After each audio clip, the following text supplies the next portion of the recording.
How's it going, everybody? Welcome to the Essential Credentials, episode 80. My name is Matt, and we are here to recap the 2023 National in Chicago, which all of us except our pal Ryan, unfortunately, could not join, but the rest of us were there, and Ryan's going to be in here to conduct this interview type thing and see how things went for us. But happy to have everybody here. Tonight, I am joined, of course, by Ryan.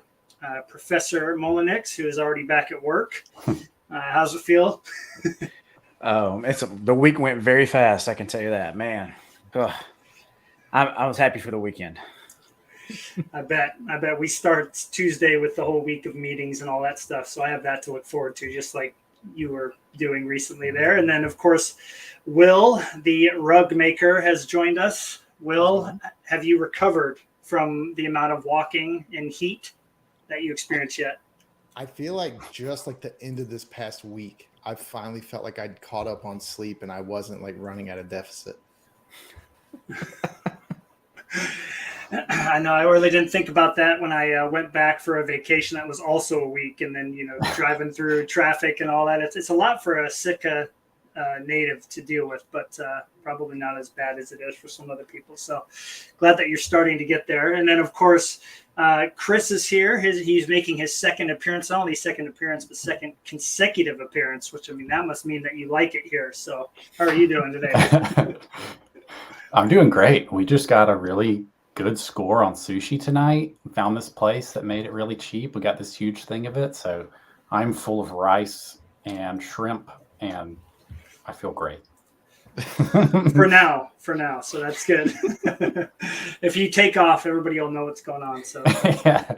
Well, we're excited to hear from you too. Obviously, it was your first national, and many of us have experienced it for the first time already. So it'd be cool to hear your stories. And of course, Jeremy is here, my pal that I walked the floor with a couple days, which was a lot of fun. But Jeremy, how's it going? Are you recovered?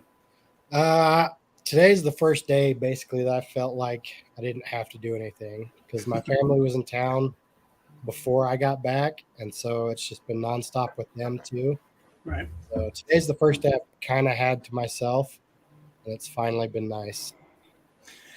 I definitely hear what everybody's saying. I know, Ryan, even though you weren't at the National, you're probably like really looking forward to the weekend so you could just do nothing. I mean, I know what's coming and I know what I just did for 2 weeks. And so I spent a couple days since I've been back with nothing planned. Like I maybe went for a walk or a bike ride and that's it. Just trying to like empty the social cup because we were around so many people. And I'm sure lots of people who have done recaps have already talked about this, but there were so many people there. I mean, just so many people. But I'm sure we'll get into that soon. Glad everybody's kind of recovered. And I feel like, we all had a really, really good time. It's going to be fun talking about it with everybody that's here. So far, we've got Ray in the house. Ray's missed the last couple episodes live. He was bummed he missed them, but here he is. Ray's been a great supporter of the channel. Nice to have you. Some guy named Adam is here, which I'm sure it's my neighbor. Somebody in here knows.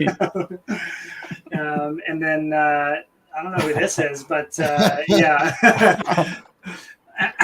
Nice to have Gina and Adam in here. And then Adam says, this kind of sushi, which I'm not aware of. But Minadas.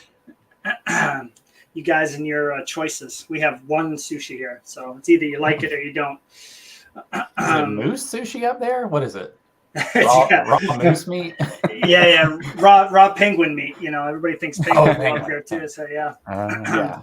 Okay. Yeah, the hobby is not dying, as we will get into. But the salmon slaps though. Yeah, there you go. Lots of fresh salmon for sure.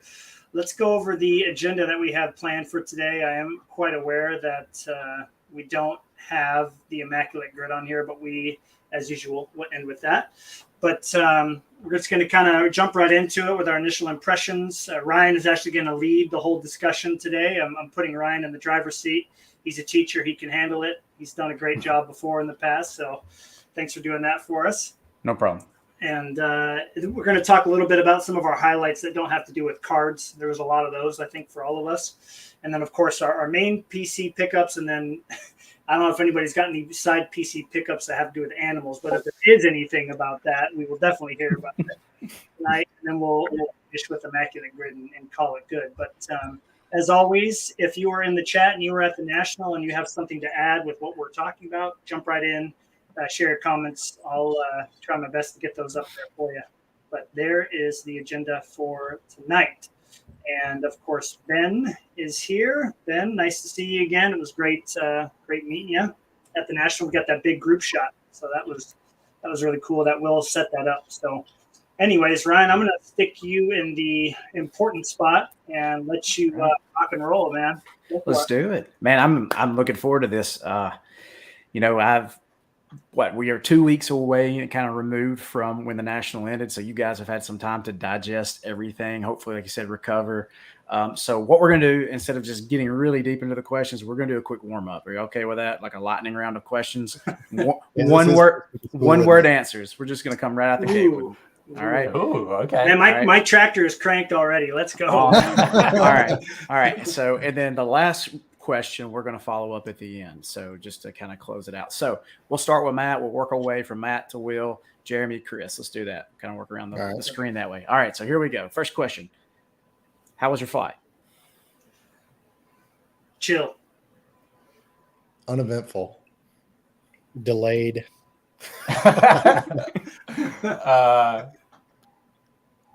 Anxious. All right. Next question. Describe the atmosphere at the National.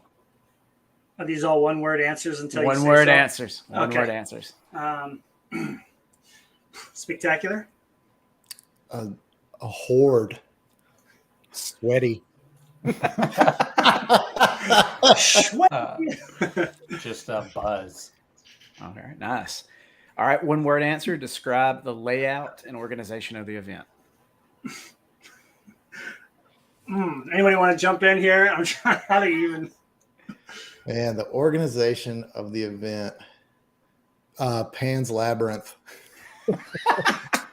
I mean, widespread. That's what I got. Yeah. Hectic. Minesweeper. Parentheses, a completed game. Yeah. Man, Nice. Minesweeper's a great That's description. Wow. Flash All from right. the past. That was pretty good. I like that. That was good answers. All right. First, emotional reaction when entering the National. Can it be a phrase or one word? Sure, it can be a phrase. Holy crap. It's always excitement for me. Yeah. Excitement and overwhelmed, even having been there before.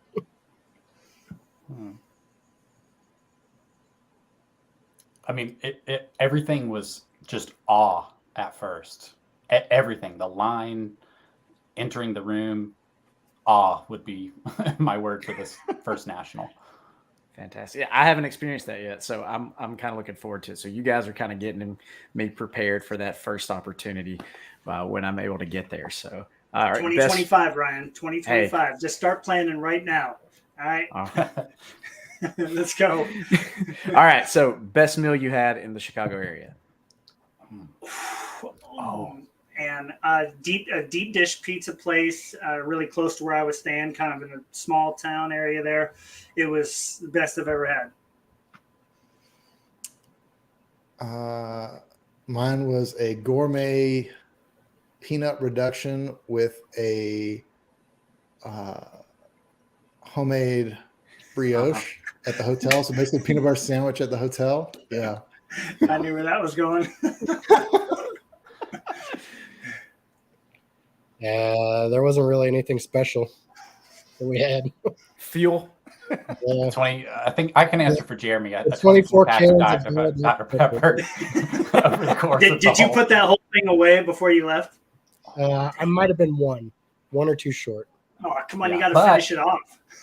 But he also got a Pepsi and some other stuff in other places. So it's not. Yeah, he got a It 24 was pack. close. It was close. Nice.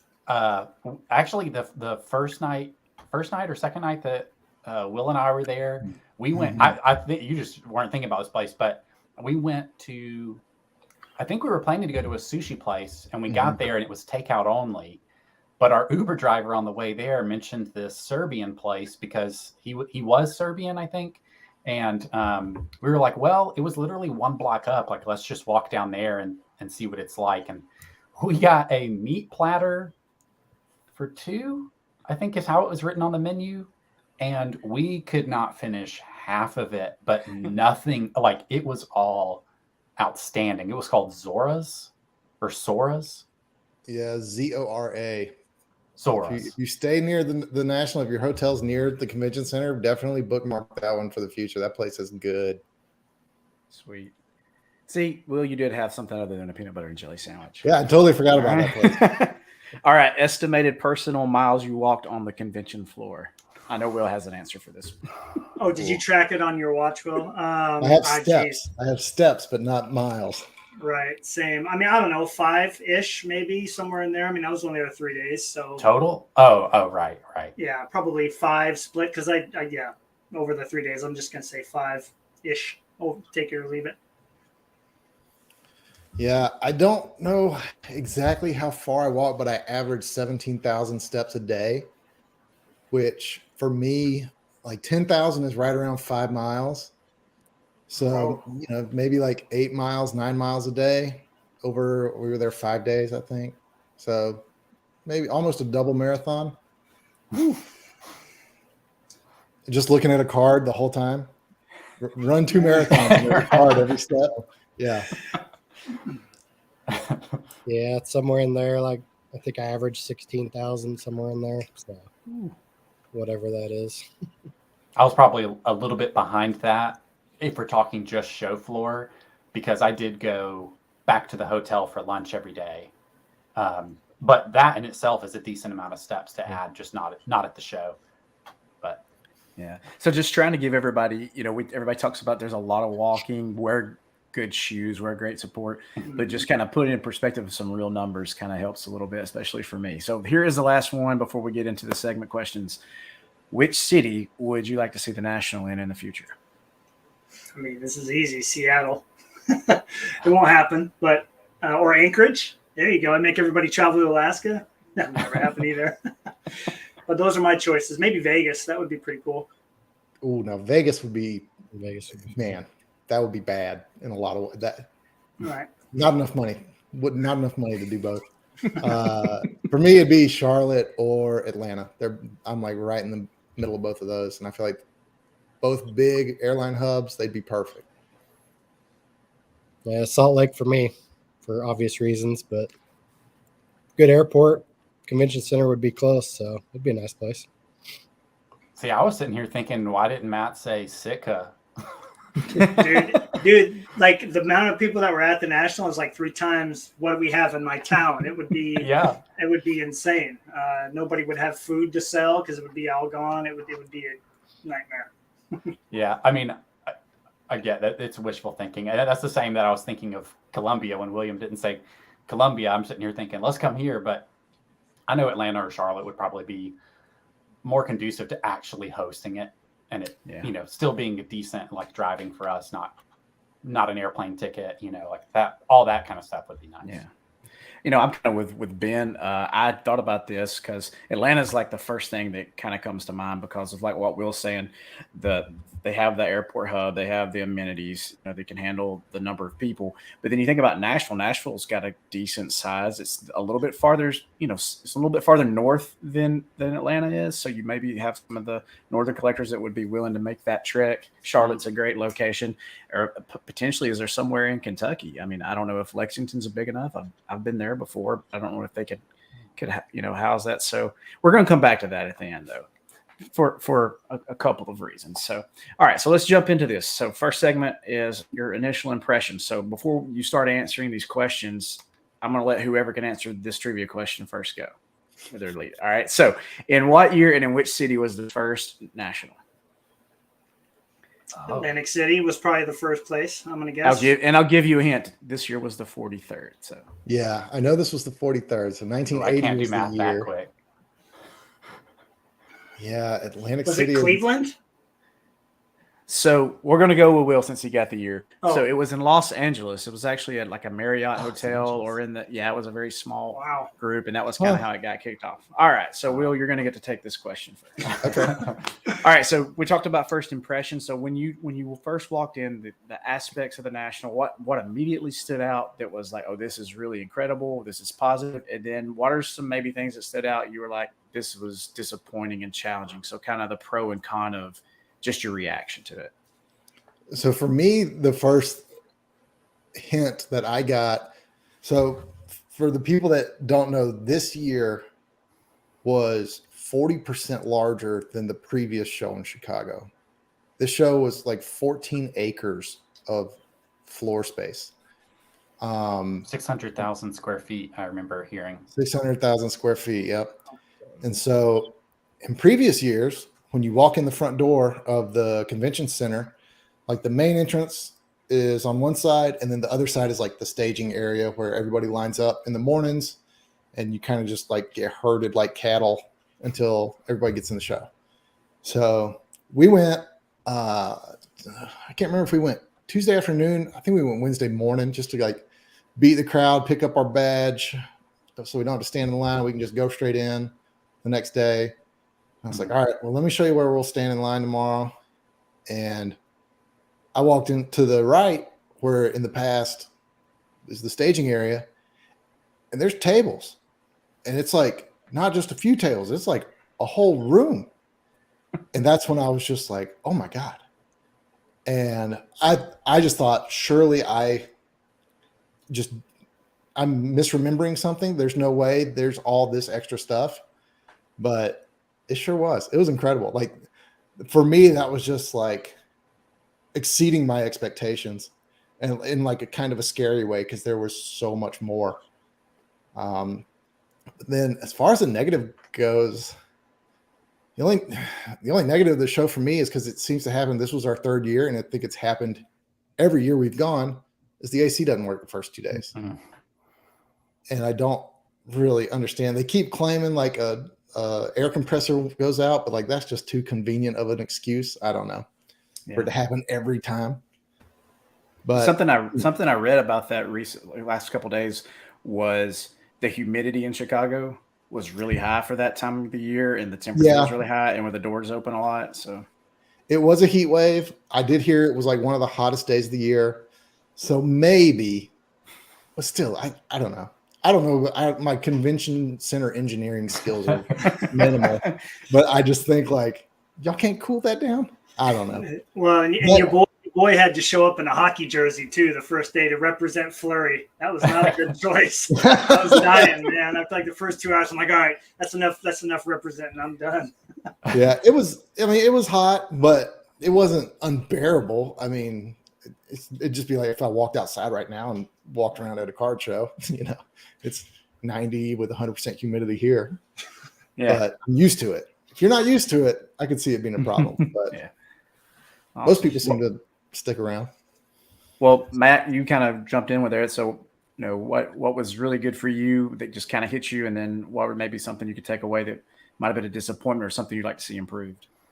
Well, I just was excited with how much was there. I knew that I would be able to take my time and see everything in 3 days. I wouldn't, just burn myself out trying to see everything right off the bat. I knew because there was so much, and I'm sure you guys felt the same way. Like, okay, we can just take our time and just work our way through, and maybe walk somewhere with Jeremy or walk somewhere with another hockey friend or whatever. And eventually we'll all just kind of help each other out. But I was just pleased with how much was there. I mean, there was so much more hockey there right off the bat than I expected. So that was cool, obviously. And then, I mean, it was just hot as heck. But I brought my backpack the first day, and it was just weighing me down, and it was like making my shoulder really hurt. So big thanks to one of those guys who gave me one of the national like drawstring bags, and I just put like a drink, a snack, and like my little four pocket binder thing to like put cards in as I bought them, and it was like a lifesaver. So you guys really helped me out there. But I mean, he like Will said, I wasn't like unbearably hot. It just was hot.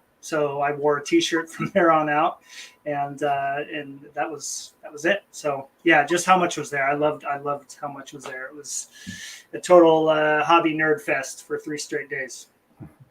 Jeremy, what hit you kind of struck you as, wow, wasn't expecting this, or just your immediate feel when you got in the floor? I definitely didn't expect the extra rooms, like Will was saying. So I kind of had that plan that I'd go do a perimeter and then, kind of go back through. But with the added room, it kind of threw off what I had planned to do on that first day, especially the preview night. So I kind of just said, screw it, and just walked around and looked at whatever, whenever. There wasn't really a plan after that when I saw that. So, yeah, that was kind of what happened that first day for me. Kind of cool. With this as big of a crowd, so how was it difficult getting into the tables? I'm sure it is, but how deep were you trying to get to the tables behind people if you were approaching one? Was it tough? I feel like it wasn't as bad as last time. There seemed to be not as many people trying to throw up their cases everywhere, trying to trade, because a lot of the times I saw, they'd come up and say, "Are you trading, or you want to look at stuff?" And the sellers would just be like, "No, I'm not interested. I want to sell what I've got. I don't really want to look through." Obviously, there were sellers that did. If they had something, they might ask them what they kind of had, and maybe they'd look through. But there was a lot more of, "No, I'm not interested. Let me get rid of what I got first." Gotcha. I've Chris. still never seen someone successfully make a trade with a dealer. I saw it Yeah. once, so it can't happen. You saw But it's one? like, because it was my friend. I was like, he's like, you're doing a trade. Well, let's, and he did. So it was Yeah. good. So, Will made a great point the last conversation we had in the last podcast about, because I was like, oh yeah, or maybe we were talking, I don't know if we were chatting, and I had this whole idea of like, take cash, and then Will's like, look, cash or sitting here trying to negotiate a trade, and the dealer is sitting there with exchanging cards, and now I got to sell a different card. So that I was like, yeah, I get it. I'm not looking to trade here. I'll take those to the smaller shows. So, Chris, you're no longer a national virgin, so you got to help a brother out here. So give me some insight for a first timer. Yeah, it was definitely like everything just was like, whoa. Like every table was like, I want to stop here. And I quickly learned that there's like some areas that, especially once we split up, that like, oh, here's like this table had 90s stuff, like really good stuff in cases, or like, here's like a big box of $5 autographs of modern players, or like things like that you can quickly find. And then I think for me, the first day was probably like the most disorienting, honestly, of just like, where do I go? There's all these million things to look at. This table has some stuff that I want. Do I go ahead and buy it?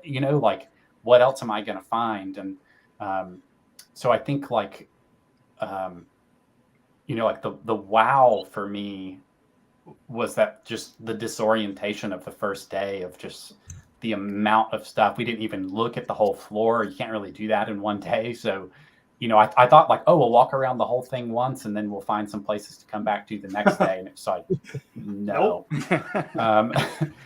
And then like disappointing. I think, not having air conditioning was challenging. Like you did have to kind of plan when you were going to go get some water, or like pay the $5 for the bottle of Aquafina. But it's the other side of it, non-really baseball card related. I don't know what I expected for such a big convention center. They did have like bathroom facilities everywhere, upstairs, downstairs. Every wall had a bathroom, but it's like every single one was always full and they were always disgusting. And, like, honestly, like I would just wait until I went to the hotel at lunch to use the restroom, because it was like, I ain't about to sit through all this. Understandable. Well, look, the next follow-up question, I'll just come back to you because you already answered my second trivia question. So okay. The question was, how many square feet were of showroom floor? You said 60,000 plus, and 600,000. 600,000 plus, yeah. Yeah. And with that, they said, I think they don't have exact numbers, or at least they don't release them, but 20,000 plus average attendees a day flowing in and out was. So you guys were, you were repping pretty good for the crew here. So, so let's kind of think about some things that are just non-card related. You know, you've seen a lot of great cards on the show. We'll put a ton of pictures up of great stuff, but just from what highlights do you have of just non-card related? I'm sure you came across something that was just like, whoa, I wasn't expecting to see this here.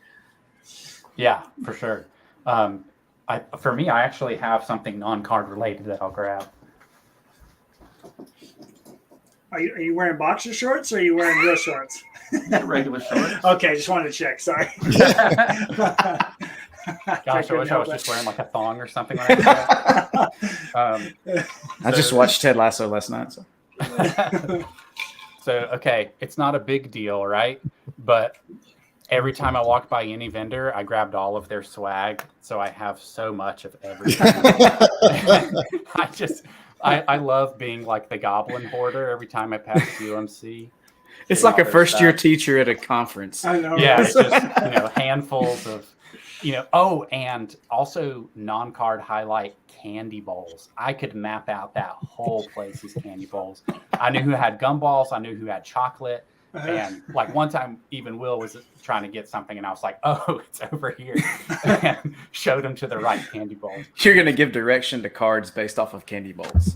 Yeah. Yeah. Like, let's buy the Reese's bowl, full size Reese's cups, and a few mantles. But yeah. Will. Oh, go ahead, Chris. No, I was gonna say, other than like the silly swag stuff, there was like a 24 karat gold diamond encrusted $5,000 SpongeBob there. Yeah. And that was pretty cool. Wow. Nice. I posted the picture of that one. It's in there. Oh, you somewhere. did? Oh Okay. yeah, Yeah, I forgot about that. It's just a big old like Ronald Acuna chain encrusted SpongeBob. Yeah. I mean, for me, I don't know, when I put that on the agenda, I was thinking more along the lines of like the whole friendship side of things, man. Because like cards is obviously why we were there. I think that would be like one, but like 1A would be having a chance to meet each other for the first time. And when you're enjoying a show, especially a show of that magnitude with your friends, like that definitely makes a big difference. So I think for me, that was a huge highlight. And also being able to go back to the hotel and chill with these guys the first night, dude, I was struggling. I was like completely like starving and super hot from earlier. And so they let me come back and see their arrangement of like incredible buffet style of snacks that they had back in their room. So, but the only like non-card pickup that I had was thanks to Jeremy. I'm literally on my way out, and Jeremy's like, "Hey, you guys see this art stuff at this one table?" It was like these what do you call them, lenticular type things, and they were only $20. And so I got this Darth Vader. So like it's regular like that. When you turn it, you can see his like face there where it's been cut. Nice. So like for $20, and I got it back safe. I like put it in my suitcase right in the middle of everything. So yeah, this is awesome. So thanks again, Jeremy, for pointing that out. There was about 3 or 4 really cool ones there, and that was by far the best one. So Yeah, there were about 4 of them I should have grabbed, but I just didn't have the space or mm. way to really get them home. So Yeah, you could have just left some clothes at the hotel for the housekeepers. I don't know. Will, what about you, man? I've got a couple. Yeah. Man, I gotta tell you, we were a tall group of dudes out there. Yep. I mean, I feel like all of us were, for the most part, looking each other in the eye. It was pretty crazy. I have a quick piggyback on Chris's story, and then I have one of my own. So we went by the ComC booth a couple of times, and all the employees have on like a cool like red ComC shirt. And first day we went up to this girl, and I was like, "Are y'all selling shirts? Can I get a ComC shirt?" And she was like, "Oh, that's a good question." She's like, "I know we have like a big box of them in the lunchroom or whatever. Let me go ask." So she went and asked. She came back. "No, we're not selling them." I was like, "What if like I dropped $20 on the ground and then you just went back there and like spilled mustard on the shirt that you have on now and came out with an extra large?" And she was like, "No, I can't do that." And I was like, "All right." What a missed opportunity. I mean, Oh, I know. Well, I thought, okay, she wanted to give me a shirt though. She just couldn't. So like 2 days later, I go up to a different ComC employee. I go, "Hey, can I get one of y'all shirts?" Same thing. He said, "No." I tried to like under the table wheel and deal with him. It's like, come on, Comsy, get some shirts next year. I'd totally wear Will one. out there trying to get people at Comsy fired. I'm trying to give them free advertising. I feel like that's a win-win. $25 worth of free advertising. I could be wearing a Comsy shirt right now. Can you imagine if he'd have walked around the showroom floor with a Comsy shirt? Hey, how much is it to submit cards? Or like, you get questions. I would just make stuff. Just start telling them 32 anything. cents a card right now. Yeah. Look, I've had Oh. that problem before. I wore a red shirt into Target, and I can do not wear a red shirt into Do not do Target. that. You wear a red shirt and khakis at a Target, you're in trouble. Well, But the one cool thing that happened to me was I was at a guy's table and I was just chatting with him. This was like first day of the show, second day. And he had on an LSU shirt. And so I was just like, oh, cool. Are you an LSU guy? Are you based out of New Orleans or somewhere down there? He goes, no, I'm actually based out of Atlanta. I go, oh, that's cool. I was like, I grew up going to Power Sports Cards in Atlanta at my grandma's house. That was like 10 minutes away. I think I've told this story on the podcast the previous time. Like that was the LCS closest to my grandma in Atlanta. And they closed like 2001 ish. And this guy goes, oh yeah, I used to own that shop. I go, what? And so I immediately called Chris. I was like, you need to come to booth, whatever it was, right now. And his name was Brian. And I sat there and just shot the breeze with Brian for like 20, 25 minutes about how much we loved Power Sports Cards back in the day. It was a lot of fun. And Just trying like to one of remember those like small world. What were the odds that I just happened to start chatting up this one seller? And it was just a crazy coincidence. Yeah, That was really cool though. And trying to remember the guy's name because he couldn't remember it either. We were like Jeff, Sky, like Yeah. we just There couldn't was- figure out the original guy that we remember seeing and dealing with when we were kids. Yeah, but it was a ton of fun, and we both like remembered certain things about the shop and stuff like that. It was really cool. Mhm. Yeah, those are the kind of experiences where you don't leave expecting that to happen. You're there, like I've got my game Exactly. plan. I'm going to look for these certain cards. I want to get this experience. I want to spend time with my friends, and then you bump into someone, that whole small world mentality, and you kind of share that same connection growing up of an old LCS, and he was the owner. So that's pretty cool that you got to meet that guy and you got to kind of hang out and shoot the crap together. Yeah, it was great. Jeremy? The art pieces were always pretty cool to look at. There were several different art vendors, some more colorful than others, some more realistic. One of the realistic guys was actually like working on a piece during the show and would like work a little bit during the show and talk to people and all that kind of stuff. And I was just struck at how I sat there and watched him for a little bit as he's carrying on the conversation with, someone next to him, and then still putting all these minute details on Michael Jordan. And Wow. it blew my mind how you could concentrate that much Mhm. and still talk to someone else and like carry on a conversation. But Yeah, besides that, someone actually recognizing a Georgia Southern t-shirt was Oh, nice. oh, that's cool. Wow. Well, you guys did, Will put some pictures up. I think you did too, Jeremy, of some that were not sports cards, but that was almost like sports history, sports memorabilia. Was it the Dream Team stuff that you guys found, or I can't remember what it was that you're taking some pictures of? craziest thing that I found was Michael Jordan's screen worn. What's the movie? I blank. That's it. The Space Jams Space Yeah, Jam? Space stuff. Jam. Yeah, that's it. The Space Jam jersey. Wow. Oh, That was man. pretty cool. Just that. That is pretty crazy. Besides that, like I sent a bunch of pictures to my dad because they had all the old original Star Trek, That's right. a bunch of the costumes and props, and the not the animated, but the old Batman TV series. Had a bunch of the props from that just looked absolutely terrible. But like you watch the TV show and you kind of expect that, but it was still cool to see. Yeah, those kind of pieces are incredible. Going and seeing things you don't expect is always kind of, to me, the highlight of even small shows that I go to locally. You show up and there's a vendor set up with something you just totally didn't have on your radar. Atlanta's done I can't remember the exact name of it. It's Culture Clash, I think, is the name of the show that's going on. Went to the first one a couple years ago, and it was really interesting just to see some of the stuff that they had set up, everything from comics to movies to entertainment pieces, just, things that you weren't going to walk through the door and expect to be there. And I know that they had set up things like a breakers area, or they had a place for. Was it easy to get in? Because not everybody really likes that kind of stuff, and the people that kind of gravitate towards it, they go check it out. Was it easy to kind of get into the show to see what you want to see and kind of avoid those things if you didn't want it, or was it like walking through the perfume aisle going in to a nice little Parisians or something? You got to go through the perfume to get to the clothes. I thought it was pretty easy. The breakers are right in the same area they were when I went in 19. I'm guessing the same as 21. And you'd know you were getting close because you hear, "Oh, Tatis Jr.!" Like, somebody would like scream some random thing. Oh yeah, I need to go to the left. But I did want to add that probably the coolest conversation I had is Gina Reno was there. She just anyway, I can't really say what she told me about Upper Deck because something she's going to announce later. But anyway, she's doing exciting things with them, and she just happened to be there. And I ran over there and sat down and chatted with her for like 20 minutes. It was awesome.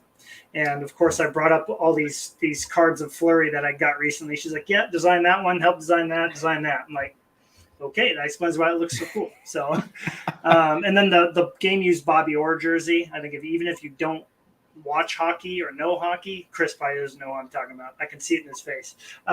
You might know or should know who Bobby Orr is, one of the most significant players in history. I don't know if I was with Jeremy when I saw that, but it was like the full-on jersey of his with like a stick. That was pretty cool too. But yeah, the breakers. Yeah, as soon as you started hearing a bunch of hooting and hollering a player's name or whatever, I was like, all right, avoid that area. Yeah, I had heard some things happened even like as the show was ending, and I know you guys probably will. Sunday, did you spend much time? So they said there was people saying that after the show was kind of closing down, folks were just out in the lobby, out in the open areas, just plopping down and open up and trading. That was every afternoon. Like it never ended. The lobby turned into like a mini card show of its own, of just kids sitting down. They'd unload their little totes. They'd have a dozen or so cards in front of them, and they'd all just sit there. And I wanted to go and the intrusive thoughts were trying to win. I wanted to just go kick them, just punt a few across the room. I don't know. It's like, this is a fire hazard, people. What are y'all doing? When we were sitting by that Starbucks, I think did we meet? Was it Chris? Were you there already? Right? Yeah. There was a kid who was sitting over there. I remember I pointed out to Jeremy. He was all disheveled, and he was just like so upset. He was so pissed at the box that he had opened. He like threw his phone down, got up, picked up his phone, and left the box and the packs all over where he was sitting. And he was that. I was like, man, he must have got totally screwed on that box because he was like throwing a little temper tantrum like a little 5-year-old. It was pretty embarrassing. Oh man, let me tell you, I thought Ryan's perfume aisle analogy was like just, oh my gosh, that's exactly what it is. The breaker section, I don't know, maybe Chris and Jeremy can agree. That was the saddest part to walk through of the show. It just, I don't know. I'm not a big break guy. It did not look fun. It looked like work, and like, I don't know. It just did not look fun at all. I avoided that area like the plague. And thankfully they do have them like sequestered, so they're not wasting main floor table space with you walking past a bunch of guys hooting and hollering. Wow.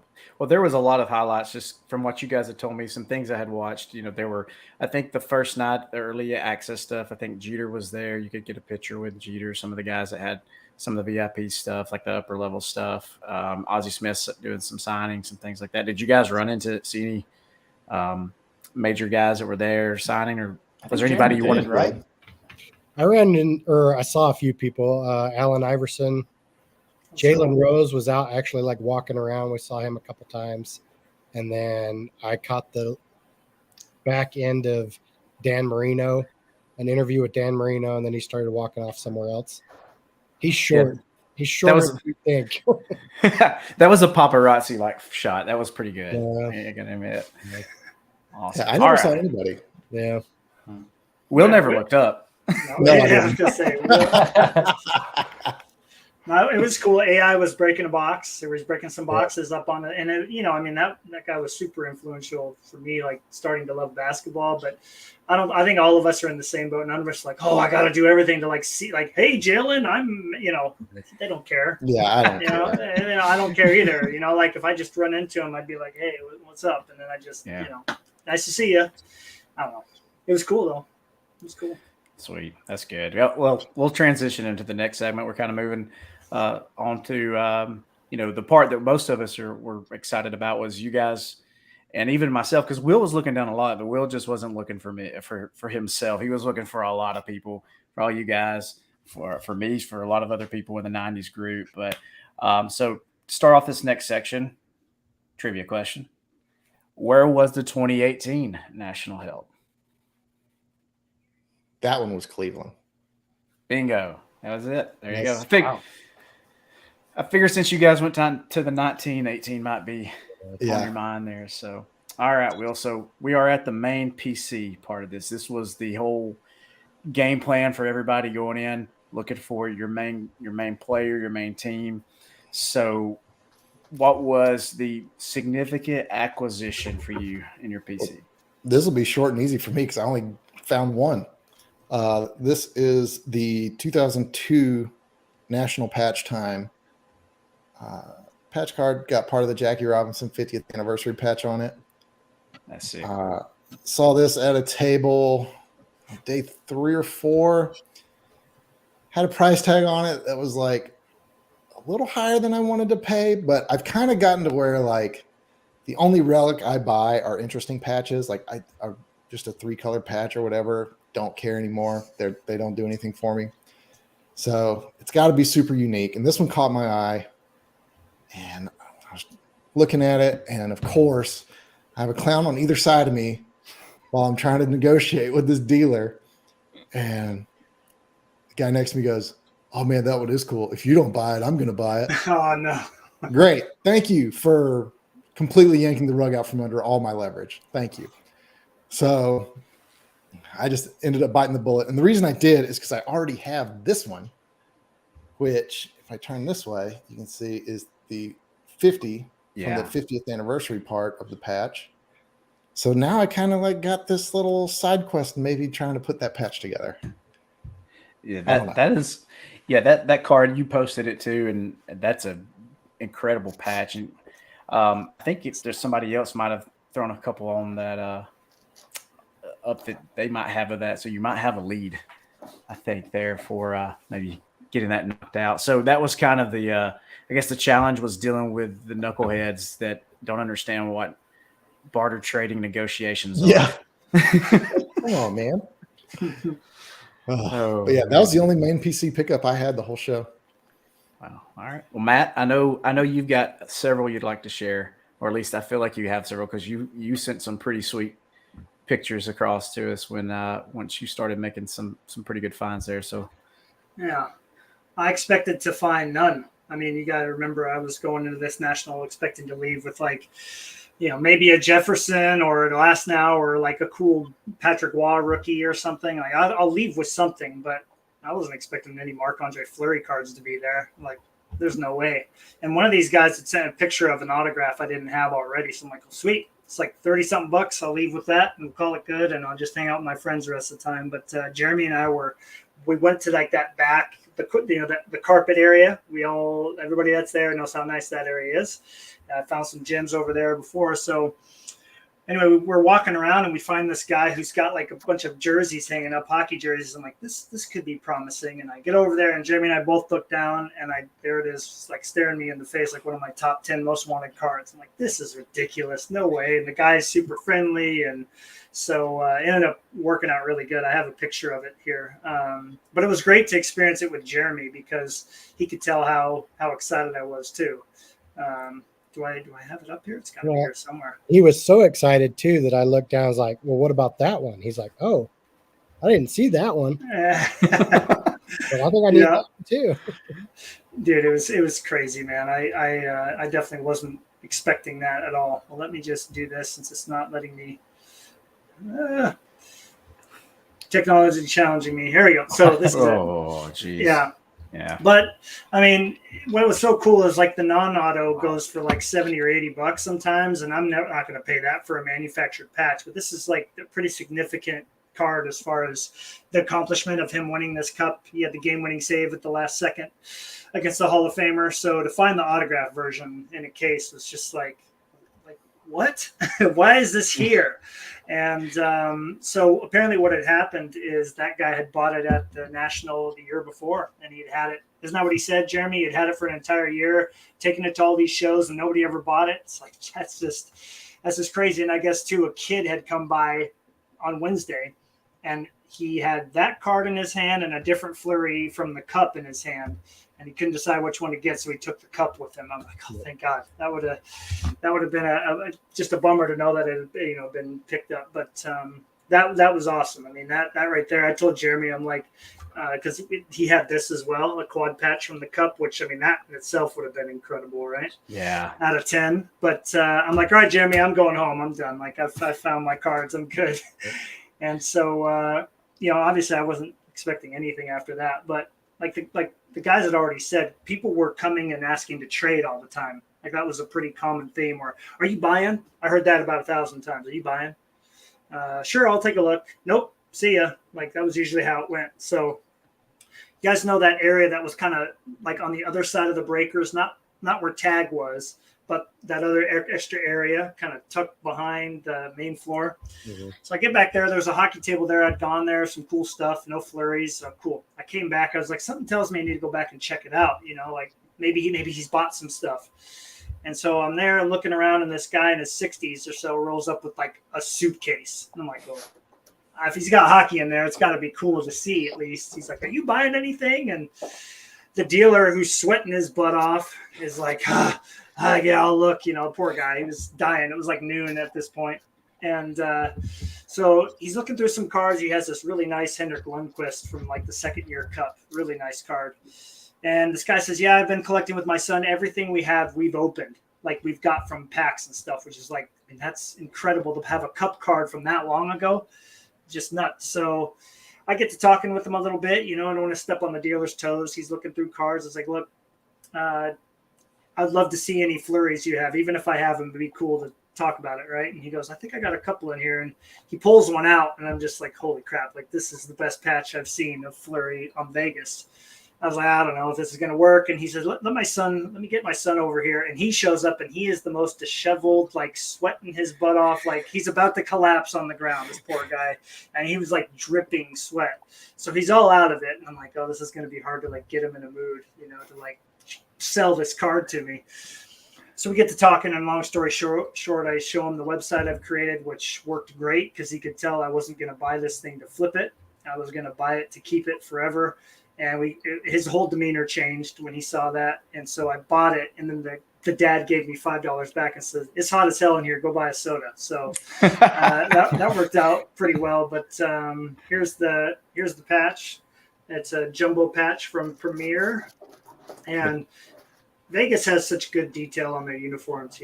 I just absolutely love it. And it's hand numbered, and there's people that go for like the whole set of this, and a couple people are like, now you got to do the whole set. I'm like, are you guys crazy? Like, man, that'd be an insane set. I mean, it would, but like the odds of me finding all of them, like the work it would take to like network and find every one of them, no, I would never. So anyway, it was like, talk about perfect timing. If I showed up 5 minutes earlier or later, I never would have left with that card. So those were my three main pickups, but it was like beyond what I could have expected. So yeah, you had a great national in that, the mindset going in was, I'm just going to enjoy the time I'm there. I'm not worried. I'm not going to be disappointed not leaving with something. And it kind of found you. So maybe that's something we can remember for moving forward. Because I like going in with a plan, and I'm ready to find certain things, but I think when I go, just kind of taking in everything that you guys have told me, is just go in and just kind of soak it in and just let the cards come to you, All right. So. Oh yeah. That's exactly right. Yeah. If you go in with no expectations, they can only be exceeded, I'm writing that down. Quote of the episode right there. That was my wife's speech at our wedding. Wow.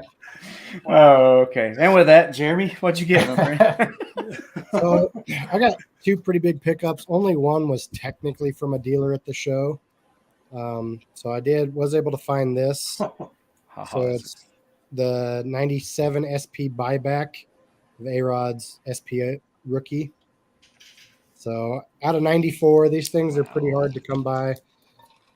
I mean, it didn't have the actual COA card with it, but it does have the hologram. And from Will, I went and emailed the Upper Deck, and it does say, that is the right authentication for that card. So that was And the the coolest price one. he got it for too. Yeah. Like I didn't want to say it, but holy moly, it was. That was the steal, coolest one I man. got from a dealer, and then I was able to meet up with a fellow A-Rod collector that I've known for years, but I'd never met in person beside Matt.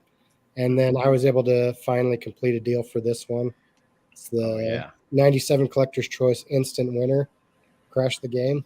So Sick, dude. Yeah. it's the only one of these I've ever seen. I've never seen one before. So I said those are tough, but I guess for certain players, they're ghost. And yep. I'd never seen one before, and I was finally able to, make a deal with him. I had the deal had been kind of done a couple weeks prior, and then he happened to message me on Wednesday night. He's like, "Oh, I'm headed there tomorrow. What card do you want me to bring?" I was like, "Well, bring that one for sure." There's other ones he brought that I didn't have the money for, but those were the two coolest ones that I'd actually picked up for my collection, and it's the first time in 3 years that I had picked up more cards for my collection, like main PC, as opposed to like a side PC. Yeah, that's a win for sure, man. Those are two great cards. That the A-Rod card, like if everybody that's like, I'm not an A-Rod collector, but if there's an A-Rod card, I would be like, yeah, this would go in the collection. It's one of those buyback autos, which, like you said, they're hard to find, and because I'm gonna guess that the A-Rod collectors have got them, and they're in collections. They're not going anywhere for the most part. It got me down the rabbit hole because you just completed yours recently, but now I want to go back and I got 94, the hardest one. In terms of price, maybe not availability. There's 1 year that's a little bit more scarce, but now I want to get 95 through 2001 or 2000, I think is what it goes through. We'll see. Yeah. We'll see. Yeah, I was disappointed with my run because I can't remember which year that Javi's not in it. So there's a year that skipped that it kind of irks me a little bit. But those are two amazing cards to find. So I do want to say too, Brant is a cool dude, man. Like I think he kind of taught me what we already know. Like you kind of have these perceptions of these people and dealing with them in good or not so good ways when you're doing trades or negotiating. And Brent doesn't have a lot to say when you're messaging him and whatnot. He's pretty quick to the point, and sometimes it can come off like, well, this guy really isn't interested. He's a super cool dude in person. So I just want to throw that out there. It was awesome to meet him and some other people for the first time. So yeah. That card's amazing, Jeremy. I think he's from. Okay. Yeah, I thought everyone was cool. There was no one that I felt like I'm gonna go stand over here now and talk to this person. Like everybody was awesome. We had a great time. Yeah, I mean, there was only one person I was a little worried about running into, and somehow I didn't. So that worked out really well. Anyways, that was good. Awesome. That was good. Yeah, I think Brant's from LA, isn't he? No, he's from Alabama. Yeah. Oh, Lower Alabama, yeah. Yeah, he's got the twang, dude. He's got the twang going Yeah, strong. he's. I've meant to reach out to him a couple of times. I've been down towards his area and just with some work stuff and just never worked out. But I kind of wanted to kind of hook up with him one day, maybe catch some lunch. So I'm down in the South Alabama area a fair amount for work. So, but yeah, we've had a deal before in the past. He bought a Skyline for me and was just super easy to work with. So I'm glad that you guys were able to get together, make that connection, and get that deal done, man. All right, Chris, man of many main PCs. What you got for us? I was gonna say, I I tried to distill it down a little bit to just not take so long. I'm gonna start off just by reading the very basic essentials of my stats for the show, since I did figure them all out. I have gone through, and every single card I got, including the entire box of Gypsy Queen, I have input into my digital collection, so I know exactly what I have. And so then I went back and I was like, well, how many autographs did I get? How many serially numbered cards? All that stuff. So in total, I got 390 different cards. 228 of those were from that one box, hobby box of Gypsy Queen. So 162 cards I purchased, and one enamel pin that was Barry Bonds, and it says 600 HR on it. So that's cool. It's on my jacket in the closet. But 25 autographs came out of there, and I'll show some of these as I go. The player that I got the most autographs of is going to be my guy. There we go. Hey! Oh, yeah. 2 violas. And this one is to 25. And then actually, while I was looking at that table, that guy that used to own the Power Sports cards out of Atlanta, I got back up with Matt, and he was like, "Hey, I got you something." And he held this one out. I was like, "Are you serious?" And I bought every one of his autos that I saw while I was there, which was one. And then Matt found one. And then just a few other like notable ones out of that box of Gypsy Queen. I actually pulled the just base William Contreras auto. And so, one of my PCs is just the 2021 World Series champ Braves. Just any auto. It doesn't matter if they're on the Braves or not. I just want to put an entire set together if I can. So to pull one that I actually needed, I didn't have a Contreras auto going into the National, was pretty special. And a few other of my favorites. I did get this really nice Bryce Elder, and it's a great on-card signature rookie card, Stadium Club. Just looks really nice, and I think I ended up getting it for like $25, which was pretty That's a great good. price considering how well he's pitched. I know he's had some issues of late a little bit, but he's pitched great this year. And Matt can attest to how great the Stadium Club Chrome autos are. Yeah, Gosh, I love that set so much. yeah, they're so good looking. And then my main one, of course, is going to be Ronald Acuna. This was one that I went to the show really searching for. I was really looking for the Ginter X. That's like a black card with the silver ink. Yeah. And I realized that's just something I'm going to have to hold off and kind of search for independently. And I think I'll eventually get it. But I was like, I'm going to leave the National with an Acuna autograph. And that was the best one I found. I really liked that dealer. He had a ton of Braves stuff. He had like a whole Braves case. And so I grabbed a Kyle Muller, since that's also on my list for the 2021, and just threw it in there, hoping he would maybe just give it to me for the sticker price of the Acuna, and that's what he did. So I got those 2 cards, and then probably 20 something other autographs that are Braves and non-Braves, and I also had 35 serially numbered cards and 53 rookie cards. Man, that's great. I have a Go for it. statistic I want to ask about. How many of those National branded top loaders did you end up with? Oh, I don't have them right here. Talk so, about abusing a vendor. Yeah. I probably shouldn't say this like live. So like this, this top loader, and there's a nice Chisholm that I got.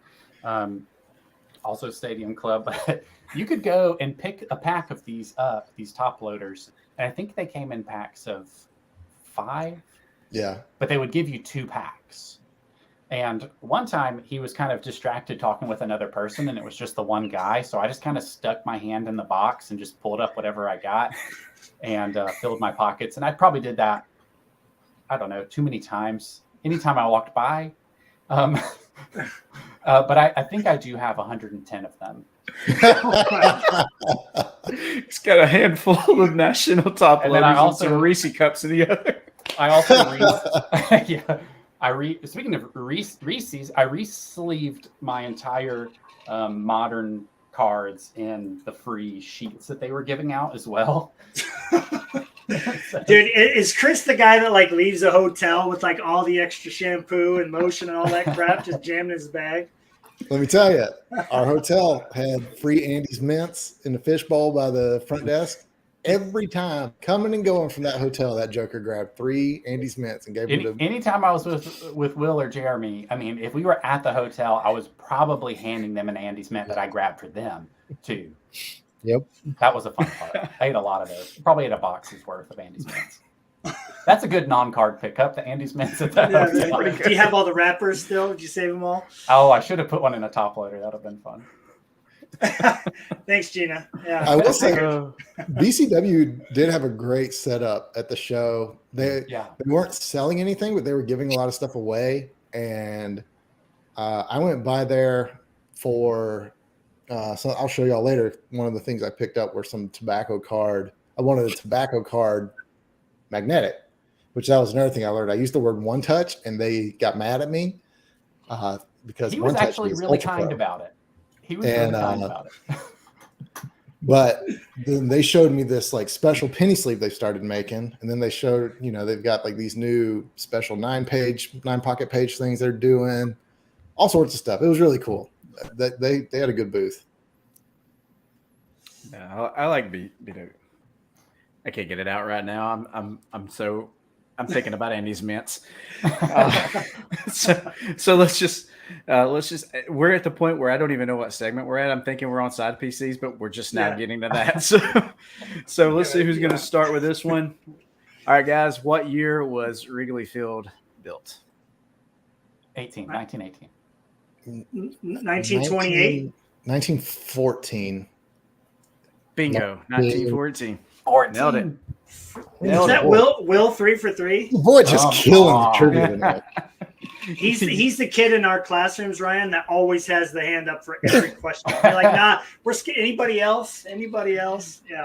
That's why you go with things like popsicle sticks where you pull names out. And that kid's That'll be the next popsicle stick, episode.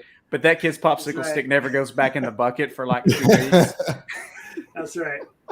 All right, guys. So side PC stuff. I saw some pretty cool stuff that you guys picked up. So Will, take it away, man. What'd you pick up on All the right. side? Is this the segment where we're showing animals? I have one animal I can show. I know Chris is probably thinking, what animal did you pick up? I did pick up a Texas rattlesnake. This is a Stone Cold Steve Austin 23 Prism. There was one table that had nothing but wrestling and like movie stuff, Hollywood. Yeah. including an entire case of Lord of the Rings, which was really cool. And Stone Cold was one of the things that I wanted going into the show. And they had a stack of stuff, and I saw one on top, and it was this one, but the blue version, and it had a very large price tag on it. I thought, man, that blue looks really good, but I don't want to pay that. I wish they had a red one. Literally, like, I thumbed one card over, and there was the red one within like what I wanted to spend, and I was like, all right, that was destiny. I'm taking that one. And so yeah, that one was awesome. On card auto, Hall of Famer. I'm counting it.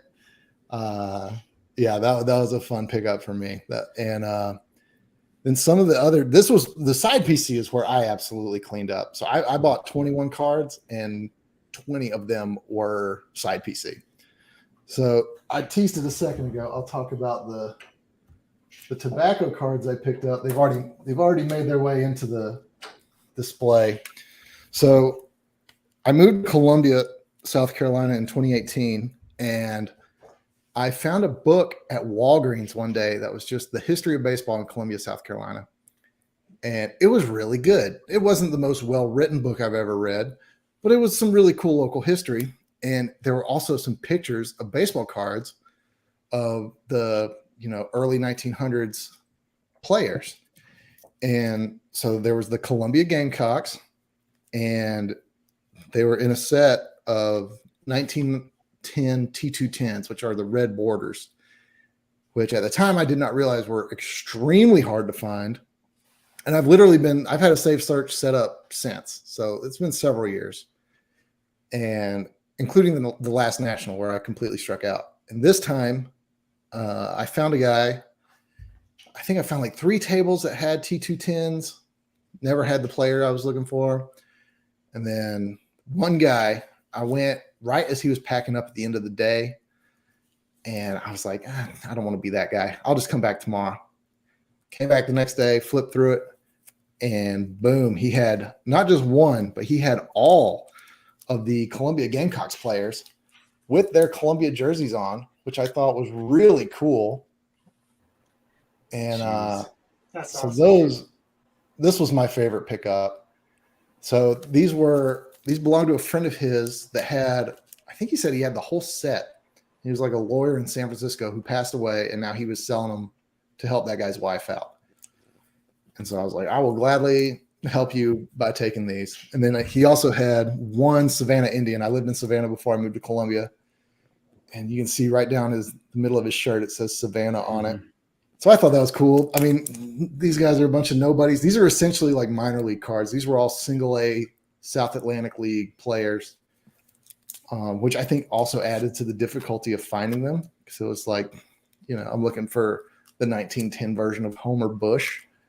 Yeah. And, it's like he worked at the Cotton Exchange during the week and played minor league baseball on the weekend. Yeah, exactly. Isn't that Exactly. Yeah. So that was a really cool find for me. I was really excited about that. And then I picked up just an absolute grip ton of Hall of Famers. I'll show one more. This was my first purchase of the show, probably within like 10 minutes of walking in the door. Nice.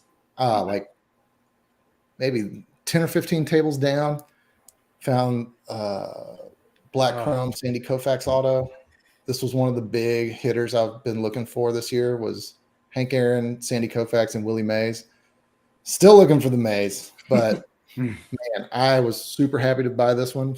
Never saw one for cheaper the rest of the show, and this was cheaper than any it sold for on eBay. So I feel like I got a great deal on that one. I was jealous really of that card, man. I love Koufax's auto. Love his story. Yeah, he's got a great one. Yeah.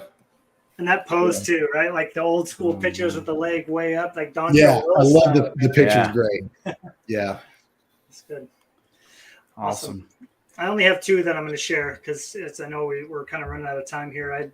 One goal that I wanted to leave with a really nice Kobe Bryant card, and I was able to do that. I mean, he's got a slew of cards. I think if you went to a booth that had basketball and didn't have any Kobe Bryant, you were probably not looking hard enough. But I just wanted something cheap that would display well, and we all know how nice Gold Label is, so I decided to grab this card right here. Oh yeah. I mean, $20 budget. This was a $20 card, maybe a little bit of an overpay, but I never would have bought it on eBay, but I bought it because it was at the show, and what a gorgeous card to have of Kobe. So, yeah, I really wanted to get one of those, and then unfortunately, or fortunately, however you want to look at it, I follow the Wild right now because Fleury's on there, and this is Matt Boldy. This is an acetate rookie card from Artifacts. Oh, wow. That's a cool And one. it's got some really good shine on it there. He's an American player. He's a really good goal scorer. I've come to really like watching him play, and I saw that for the same price as the Kobe. So those were a couple of like stash away, like the Boldy. If he has a good season, maybe use it to get a Fleury or something. But it was fun. They were at the show, and I really liked them. So those are my two. I grabbed a couple of the like $1 cards, but those were just stuff that I remember when liked. you pulled that Kobe out when we were sitting at the Starbucks taking a break, and like, I don't know anything about basketball, and I took one look at that. And I was like, "Holy crap! How much did you pay for this?" I was like, "Was this like a $300 card?" It looked incredible. It's so gold Right. in Yeah. hand. Like That gold it reminded me labels. a lot of what was the set? Ultra Talented, I think is. Oh yeah. Yeah.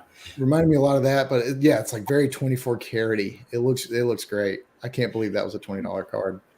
I just felt like for $20 it was way better than getting some random insert, that has a decent picture. The dual pictures, the shine. It's definitely more of an artistic piece, and so I thought it fit the bill pretty well. So Those are nice, man. Great side pickups, like I said. And hey, look, you got both of them for the price of 8 bottles of water, so you can't go wrong with that. The vendors made a killing at that show. I mean, I didn't buy any of the cruddy food. I bought one bottle of water one time, and I felt awful doing it. What's wrong with me? I understand. All right, Jeremy, what you got, man? So I got two things kind of towards, I think it was the last day. Was able to get this. Will picked it up for me. Oh yeah. Nice. I've wanted to get all three of the main Braves pitchers from the World Series, 95 World Series. And as far as I can tell, that's the only set that has Smoltz, Glavine, and Maddox in the set in a Braves uniform that's autographed.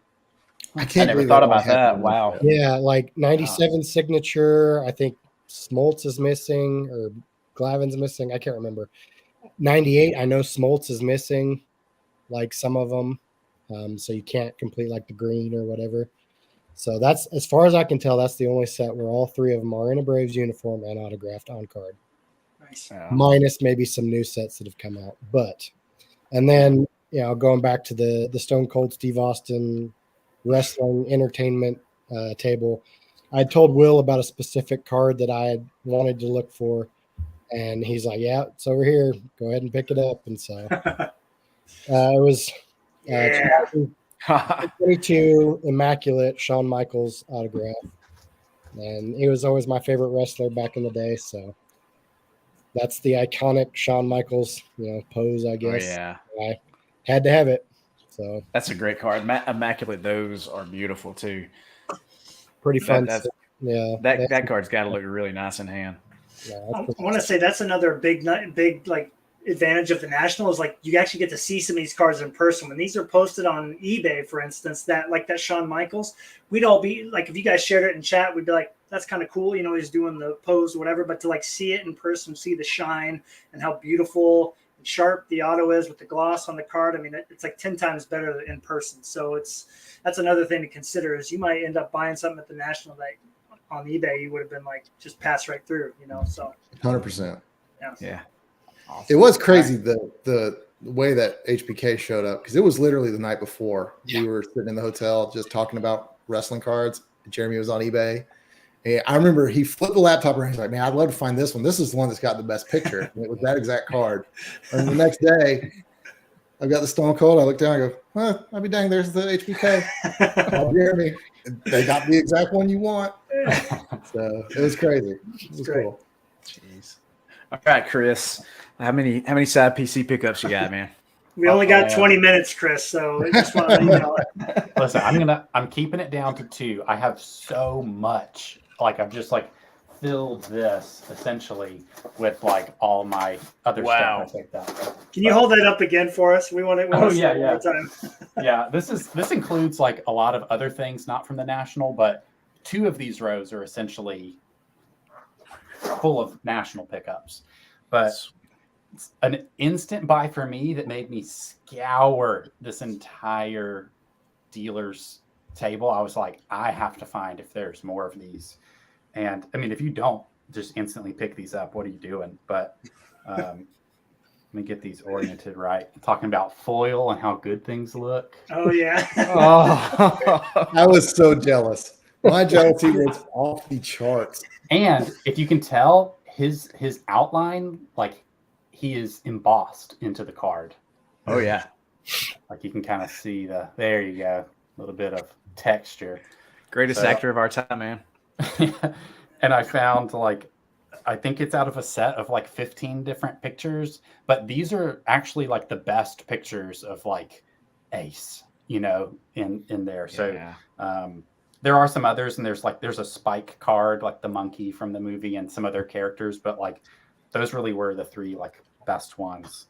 And I remember walking up to him while he was at that table about to buy those, and the way he turned and looked at me, I go, he just found something. He just slowly turns it, and I was like, please tell me he has 2 sets. I was just glad they weren't duplicates. I thought oh, are the other cards behind? Because it was in a stack. I only saw this, and I was like, oh, just instantly. There's a lot of movie kind of cards that I was just not familiar even existed, and I saw more of those shockingly across the National than I expected at all. I figured maybe some Harry Potter stuff. I did see some Harry Potter stuff, but yeah, that was just a hilarious little thing to pick up. Jeremy, didn't you and were you with me with the Bob Ross cards? Were you next to me when that happened? Yeah. You remember that? Did you guys, Will and Chris, did you come across those? Those were incredible, I found $500. unopened wax. I found unopened wax of the Bob Ross set. Yeah. I literally asked the guy, I said, listen, I'm not saying this in any mean way. Sorry to jump in here, Chris, but I had to tell this story. I go, look, I'm not trying to be mean. I'm not trying to be that guy, but can you explain why this is $500? As a collector, I want to be educated. And you can tell at first he's like, excuse me? But then he's like, yeah, so this is rare and this and that. And he goes, then they're going to do a Golden Girl set soon. I was like, oh my God, what's next? Xena Warrior Princess? And there's people that collect them. Yeah. Anyways, just had to say that Bob Ross yeah. cards, they look awesome. No, yeah, that was it. Yeah, I forgot about those Bob Ross cards. So, That's right. and I don't know. I guess this is a PC, but it feels like a side PC because it's going to take me a really long time to put together. But I did look the entire, because it's not baseball is why I'll count it. I did look the entire show long for 1889 Allen and Ginter Birds of the Tropics. I found that this was a set. I'm an avid birder. I love learning about birds and identifying them. So when I saw there was a really cool set, and I love modern Allen and Ginter, I thought, let me see, like, are these affordable? Could I really put this together? And there's 50 cards in the set. Didn't see them the whole show long. And then it was like Friday afternoon, I think. I can't. Will, did you actually find this table and said, come over here? And so I went over to this dealer, and they just had a rubber banded pack of cards. And the top one was this card. And they're all in the National 2023. And these are in the tobacco card penny sleeve. So the card stays in the center of the thing. So I kind of liked it because you can read that the National's at the top and ECW. It's just kind of cool. But yeah, so the African Flamingo was at the top. And so I flipped through the deck, and he had 28 of the 50 cards and only 2 duplicates out of it. So you had 26 unique cards out of the set. And I was like, do I spend all the rest of my spending money on this entire thing? And really wanted to, but decided I had so many other things I was wanting to do that I would just kind of prioritize to some degree and just pick up, see if I can get 7 or 8 of them. And so that's what I did. So I'll just kind of flip through them here. So we got Lyrebird, the Shoebill, Black-throated golden pheasant. And I've since gone and looked at these, and I've learned that none of these birds are extinct, though some of them are threatened. But they are still birds that live on the earth with us. Great bird of paradise, paradise tanager. And I'll show you the back here. Tricolored cockatoo. And then the last one was the tropic bird. And if I flip it on the back, it's got the really nice, old Allen and Ginter logo. Says Birds of the Tropics at the top. And I did notice that there's a little X with an underline at the top. And then at the bottom, I can't quite read it. It might say Time Star or something similar to that. But I figured out that that's actually writing on the card and not something that's printed on the card. So someone written. Those, first of all, those cards like that, you find these little niche areas that kind of meet some other things that you enjoy, other hobbies you have, and this, the Ace Ventura stuff, the birds, the minor league Savannah and Columbus cards, or those things are just, we find those things and we get giddy because maybe one other person in the world might be looking for those, but for you, it's just this internal quest to find these things. But for what those cards are, one, great color, right? So we think about all the shine and all of the refractors and that we have today, but those cards have some beautiful color for the time that they were produced, and those look like they're in great shape, from what I can tell. So you're on your way. Get that set done. Yeah. So got 8 of them. That's awesome, dude. I'm going to throw a question at Ryan since he's been asking all the questions. See how good your memory is. Ryan, can you go through each 4 of us? What was your favorite addition from each person? Your favorite card that you picked up? So for you, it's the manufactured auto patch out of 25. Really like that card a lot. I can't. Was it from the Cup? I can't remember what it's from. It's from Black Diamond. Black Diamond, and I like the SB Game Use stuff, so it made me think of that a little bit. So definitely that one. Will had a ton of cards that were pretty sweet, but I do like the tobacco era cards, minor league cards, because he's kind of tickled my fancy of getting back into the vintage and kind of maybe even pre-war stuff. So those were pretty awesome. But Will, you all look for stuff for me. Will killed it. Help me out. So I've got a few I'm just going to flash up in a minute, but those were awesome. Jeremy, it's got to be the SP buyback auto. That's an incredible card, hard one. But I mean, the instant winner, that's probably, I would say, more difficult card, I guess, Jeremy, to come across. Yeah, seeing as I've only seen one, yeah, probably. Yeah. Yeah. But that's an iconic picture, iconic rookie, iconic the angle of that shot is just an awesome card. And then I don't know, Chris, I don't know where I start. I think it's going to be the world's greatest ever Cy Young winner, Frank Viola. Autos. I like that because it's just, I mean, but it makes me think of my Javi Lopez PC, right? Like there's a few guys out there that like Javi, but it's just like, it's endearing to me, and the Viola PC is kind of an endearing thing to you. So I just kind of feel that those were some pretty special cards that'll be found. So, and I sent you on a mission. You guys did a great job, and you found. Oh yeah, I'm green screen. I forgot. Hang on. I'll take it. Well, I'll show them later. Anyway, Will. There you go. So Will found me a Gary Carter autograph, game use material. So sick. I'm very thankful for that. That was one that I said, guys, you got to find me a Carter. There was a certain one you were looking for, but I had to come away and a great price. It had some. I wouldn't say it was damaged, just had some love over the years. And you found that one. And for my side PC, Middle Earth love, baby. Sick, dude. So I need to take off my green screen, I guess. But the Billy Boyd, so the Pippin auto, the Andy Serkis auto. I can hear that card.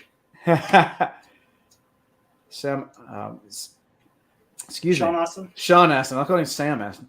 Sean Astin. And this is a great auto of his. The early sets look great. As it kind of progressed into the Return of the King, it got a little sloppier. So that was pretty awesome. And Sir Ian Holmes, one of the deceased actors of the crew now. And, of course, remember him from Aliens, right? Of course. That iconic scene of like, what? So, I had a great national, and I'm not even tired. So. There was a table I had to call Will over to because I thought for sure they were going to have the Gary Carter you were looking for. Man, that was the one card I could not believe we never even saw one. Not even like an overpriced one.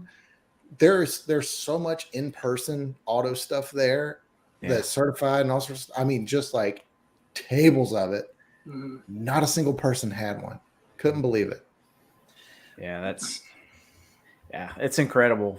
And I ended up buying another one, but not the card I showed you guys because I found an 82 All-Star card that was just set up perfect for an in-person auto, and he's got the white Expos, jersey on, so it's just autographed perfectly. Oh yeah, wow, super clean autograph. And 82 was the year of me, so that was my birth year, so I had to grab that one. But I know we're kind of getting pushed for time. So real quickly on this last segment, closing thoughts, and we'll let Jeremy start, but I haven't given him an opportunity. But you guys, do any of you know what the famous bean-shaped piece of artwork in Chicago's Millennium Park is called? Oh, what is it called? Will? The bean. Will knows. The bean. There you go. That's what I was going to say. It was just the bean, isn't it? Yeah. Cloudgate is the formal name, but the bean. Yeah. That was the I couldn't have told you the actual name of it. Yeah. All right. So, Jeremy, closing thoughts on 2023 National.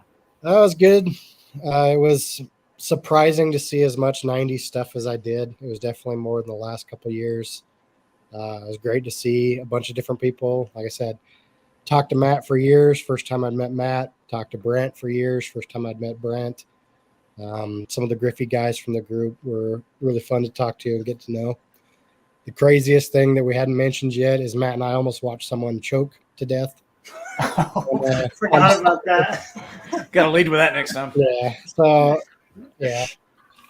we were walking around together. Matt wanted to take a break, so we went to the VIP room, sit down for a second, and just kind of look at things and talk. And as soon as we sit down, we're starting to pull out our cards, and this guy across from the table is down on this chicken slider or something. And all of a sudden, just starts like kind of coughing, and we kind of look up, and we're like, are you all right? And he's sitting there, and his wife is also like, are you okay? And starts slapping him on the back.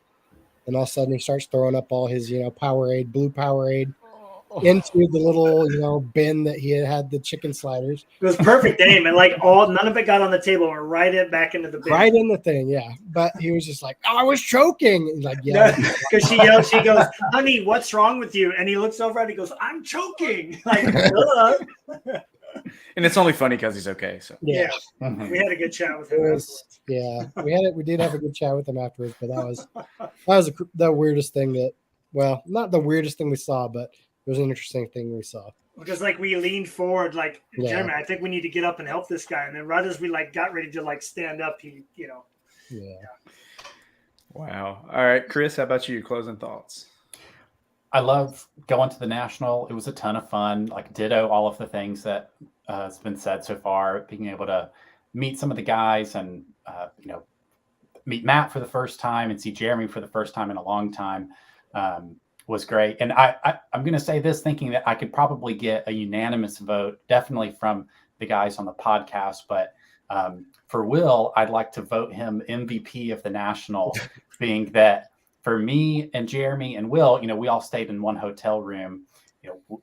Will booked the hotel room. He bought all the Ubers and we just paid him back, like did all those things. And then all the time, anytime I was with him at the national on the floor, he'd be like, oh, there's this Gary Carter, there's this other card that this other collector in the group, just always knowing who's going to want something and taking the time to get a picture real quick, ask the vendor what their price is, and just like constantly making deals for people who weren't there. And so yeah, I felt like all day there was max effort from Will, and it made the trip a lot better and really enjoyable, and I think it really put a lot into like the camaraderie of the group, and also just having a nice time while we were there. Yeah. Awesome. Yeah, I appreciate that. Thank I'll you. definitely second that. I definitely wouldn't have been I definitely wouldn't have gotten a hotel by myself that early on, all that kind of stuff. But yeah, Will would turn to me sometimes and be like, what's that guy in the group that collects this guy? I'm like, Josh something or other.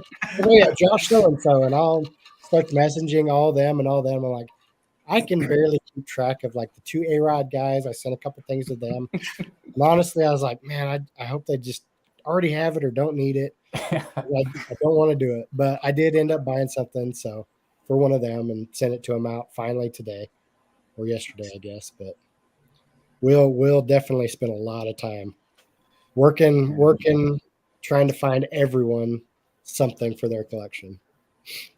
Yeah, I appreciate it. It's fun. For me, like, I know everybody's like, man, you really killed it out there hunting. I enjoy the hunt. Like, I don't know. I think I get that from my mom. Like, my mom loves to shop, and like that's kind of just how this is for me. I just get like this sick thrill of finding something that, maybe I don't buy it, but somebody else could buy it, and then I'd get a dopamine hit off of that card that I bought. Well, I feel you have a past geocaching. I do. experience. I wouldn't say past, but yeah, Indeed, it's still there. One of the many hobbies of Will. it is. It is sort of like a geocache in that sense. Yeah. But I get it. You're helping people out. It makes you feel good, but you feel like you've accomplished something on your own as well, and people, get rewarded for it, and it helps. Things come back around. So yeah, I definitely. You were my MVP too, because I would not be sitting here with these invisible cards from the Lord of the Rings, a huge side PC that I've wanted to start forever. So, well, and I'd like to think that it like also helps motivate people to go. Like, okay, I found this one card. How many more did I walk past just because my eye's not trained to pick up on, the Darren Erstad card sitting in there? I just happened to see the one giant 8x10, and I was like, oh, I know a guy. But everybody should go at least once. Just not to Atlantic City. I've heard that one's trash. Go to one of the other ones. But yeah, it is a 100%. It's like going to Yosemite. Everybody should go to Yosemite one time before you die. it's incredible. And you cannot put into words to convey properly the awe of it. I thought that was a good word. And just the scale of it. It's very similar to Yosemite in that sense, where it's like, it's cool, it's awesome. There is no word in the English language to properly convey just how so.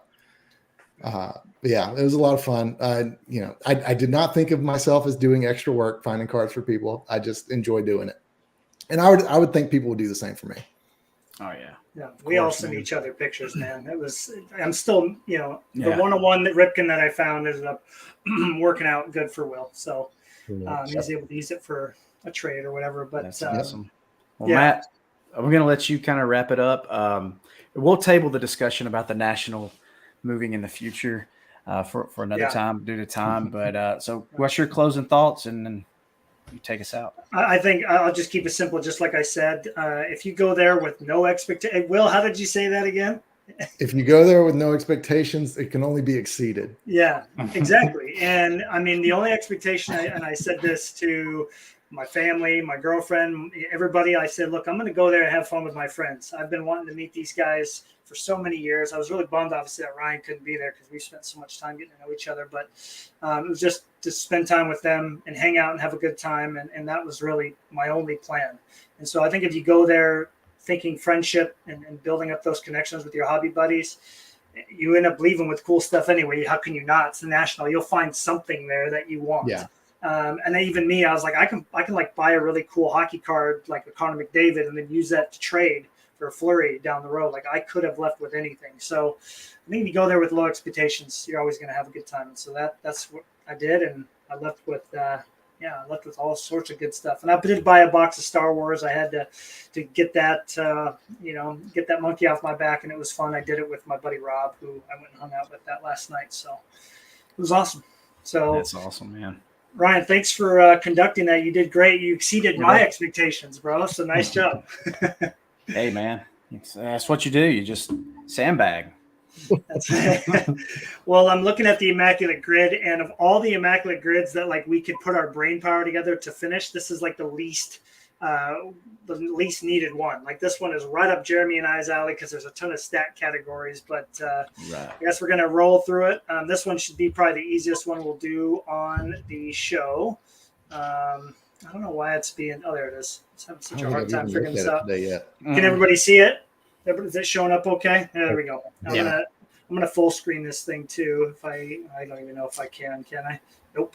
All right, just leave it there. So Congratulations to Pedro Martinez for being eligible for every square. Yeah. yeah, right. So This are is- we getting, go It'll be ahead. tricky because we're going to have to think about. That's what I thought too. There's some- kind of tricky. Well, do we just drop Pedro in right off the bat and then go No, from no, no, there? no, no, no. No, okay, see. He's gonna be number one answer for every square. All right.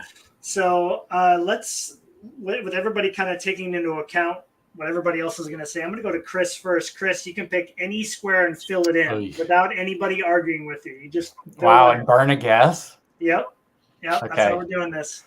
I need everybody to fight me for the bottom right square because I really want to say Frank Viola, but I know he's not Hall of Fame. Oh no. The fact that you know is good. Man, okay, hold on.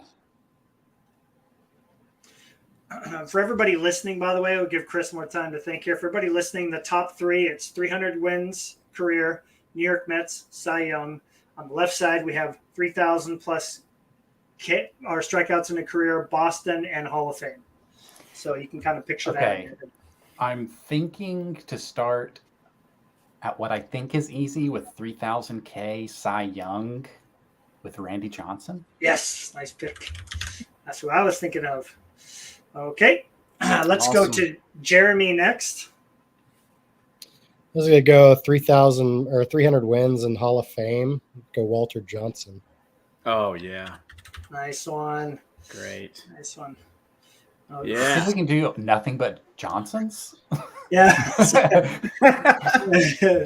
All right. I'm saving Ryan for last because he and Will are battling for like 1A in our group of friends who do this. And then Jeremy and I are kind of in a group, and then Chris is slowly approaching our level of quote unquote expertise. So, Will, what do you want to do next?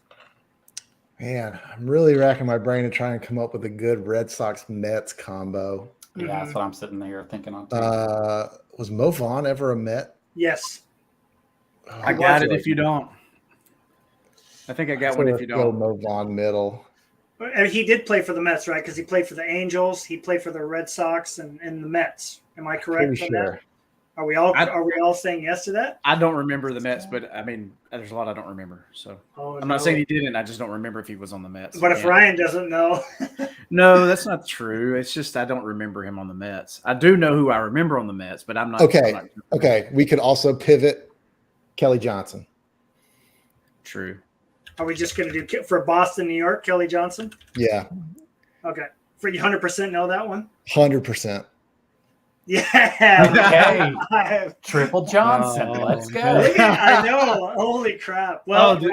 Ryan, you have to find a Johnson in here, man. Did Big play? I don't remember if he was in the league. I had one for the middle there, but it wasn't a Johnson. Who I were was you going to thinking- say? I was thinking Ricky Henderson. But Oh, nice. Oh, that would have been a good one too. I don't think he's 0.5 Kelly Johnson though. No, That's solid right there. Yeah, there is. So, Cy Young Hall of Fame, several there we could go with. Chris, Braves, be thinking Braves there. But I'm going to take the 300 win, 3,000 Ks and Mhm. give me the Phillies Steve Carlton. All right. There you go. 6%. Gee. Oh, he looks like he's at the National right now. Look at that. That's what that one dealer looked like. He's no Johnson, but it'll work. I'm having a brain fart for the Cy Young column for Boston Cy Young. Did they have to win a Cy Young with the Red Sox, or did they just have to win a Cy Young at some point and play for the Red Sox? I at some think point? because it's a team that had to been with the Red Yeah, Sox. agreed. Oh, because that is what the Okay. grid. Yeah. Yeah, that's the connection. But Will, you know what I've been studying the last few days? What's that? Cy Young. Oh, nice. I first thought because I wanted to play John Smoltz, Uh-huh. but he didn't have 300 wins though, did he? He was just short.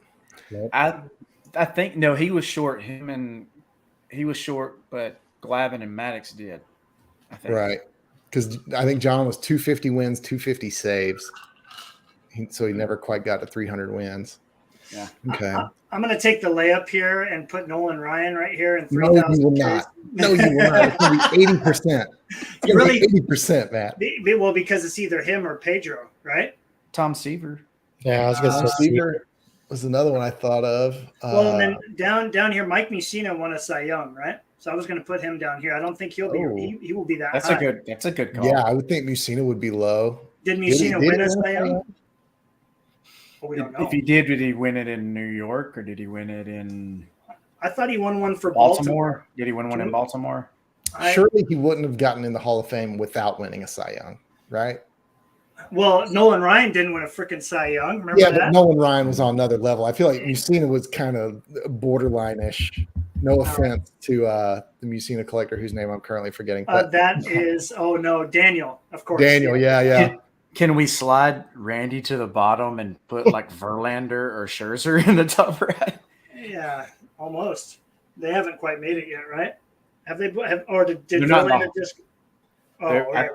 Yeah, I think they both 3,000. passed 3,000 strikeouts. All right. Well, I'm going to say Mussina down here while we think about if he won a Cy Young. Something's telling me he did, but who wants to? Who did I go to next? Chris, do you know any of these four here? I mean, I was thinking Seaver for the top middle. Okay, let's just do that one. Huh? There can't be a really long list. So this is what I'm Wow. curious about. Can somebody pull up their phone and tell me what Nolan Ryan is? Is he the other 58% or whatever? Yeah, I know. Or Pedro is probably low then. There's got to be an obscure guy. I'm that okay we're with not the high thinking of. percentage if it's like the Jackie Robinson percentage. Oh, If we just care about the numbers, it doesn't matter. Right. you could have Scherzer could have Nolan went was there. actually only Oh, Scherzer. 23%. What's that, Jeremy? 23% for Nolan Ryan. See, Wow. Will, it wasn't that high. Have more faith. I owe you an apology. I owe So you. a lot of people probably thinking Hall of Famers with this. So we could have potentially did Scherzer Uh-huh. in the top middle and then Verlander in the top right. I And said want their to. Hall of Famers down the bottom. I want to But see. we're how doing low- fine. Yeah, we're doing. I just want to see how low Pedro Martinez is, real quick. Hang on, we haven't played him. That's cheating. Oh yeah, that's right. All right, here we go. All right, so I've what, got a Boston 300 wins idea. all right. did Cy Young play for Boston? I know he was Cleveland. Did he have a year in Boston at some point? Depends. Was it Boston? It would have been the Red Sox. Yeah. It would have Right. been What's the Boston franchise Braves. back then? I think It it would would have have counted. been. It would have been Red Sox. Yeah. Oh, I just don't know for sure. Somebody in the chat. Wasn't the Beaners. Nobody's helping me with Messina in the chat either. We're I running out can't of yell time. at you for looking at Baseball Reference if you're in the chat. I'm just assuming it's coming off the top of your head. All right. What about Willie Mays at the bottom middle? Hall of Fame Mets. Ooh, Willie Mays. Yeah. He played for You the think it- Mets. Yeah. Well, he was a New York. Would it be the Giants? Giants? No. No, Well, he did play played for. Mets He at played the for the end. Mets at the end. Yeah. oh, Okay. Yeah, it's All like right, the 73 tops card of his or whatever. There you go. Oh, 10%. Nice. So can I just, I mean, do we use Pedro here on Boston Cy Young? He did win a Cy Young with Boston, didn't Did Papelbon win a Cy Young for him? Like as a pitcher? Oh. he? Ooh, that's a good question. Because I'm serious. Clemens I'll- won one, right? Roger Clemens obviously won a Cy Clemens, Young with yeah. Boston. Who else? I feel like Boston Okay. in the 30s, like the Ted Williams-ish, Babe Ruth-ish era, Boston had to have, you know, Babe Ruth. noodle I was arm going to say, wait, Babe Google. Ruth? Yeah, Yeah. Babe It Ruth was- won a Cy Young with Boston. But didn't was Cy Young an award when Babe Ruth? he? Oh was? no. Yeah, Well, it wasn't. Um, All right, so I did go through these, and of course 56 Pedro's was the first there, year for Cy Young. Clemens is there, so 58. Pedro and Clemens. I think Rick Porcello, but What? I, Definitely fake. I'm pretty sure Rick Porcello did. But I went through the. I'm telling you, I told Will the other day. I printed this stuff off. I've been going through my Cy Young sheets. He was doing Right. 300 home runs. Is that what you were doing, club or something? Yeah, 500 home runs. 500 home runs. But there's a dude named Look at this. Look. Longor. I mean, that right there, we should just put. We should just put Okay. Okay. Yeah, that's got to be 1%. Come on. what the 25? But listen, look, you got. I know who they are because I've broke these down by teams. Clemens, Pedro, Porcello, and Longbor, like in the early one, LONG something I can't remember. Don, he was like one of the early first Cy Young winners because the sheet goes. I don't still remember can't his name. believe Porcello is 25%. What the heck? With That is they probably shocking. they must have used Pedro in these other categories or Clemens in these other Yeah. categories. Modern players are a trap. Like even the Yeah. obscure guys, they're always high percentages. It's like 70s, 80s are the sweet spot of obscurity. Yeah. Look at this. I was wrong. I could have sworn he won a Cy Young. So are we going to put Smoltzy down here for Cy Young Hall of Fame? He can't be that high. Yeah, I would put Smoltz Smoltz below. Smoltz Maddox. Really? 5%. Look at that. Yeah, that's a Wow. good one. Right. Okay. Okay. All right. Boston So 300 wins. what are we doing here? If only Cy Young, we knew Cy Young had won or played with Boston for sure, he'd be the easy choice, right? What about 300 wins in Boston. Bob Did Feller, Clemens never Bob got- Feller? Viola played for Boston. Did he Who? win 300 games for real? I don't think so. I don't think he did. He played for Boston. Yeah. That's true. Oh, man. Lord.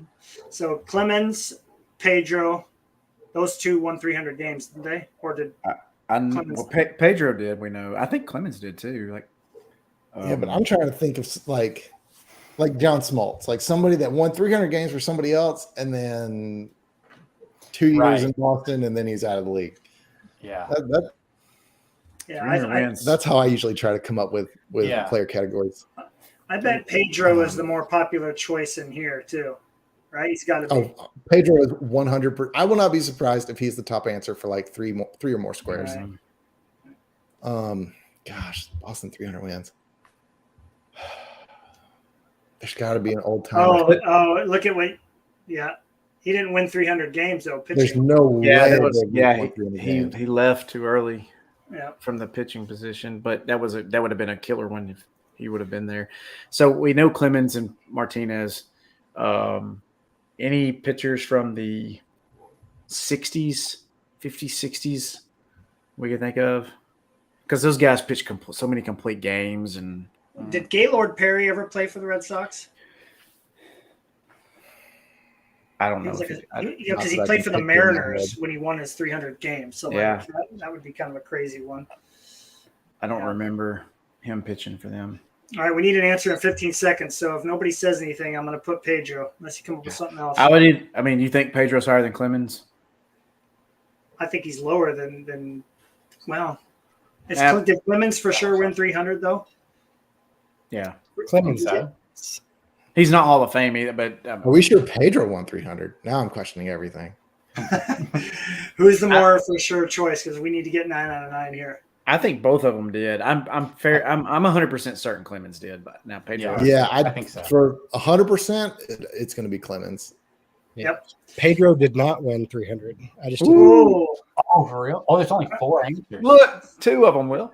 there's Cy Young right there. Obviously, we get Ah, that one you were off. so right. Yep.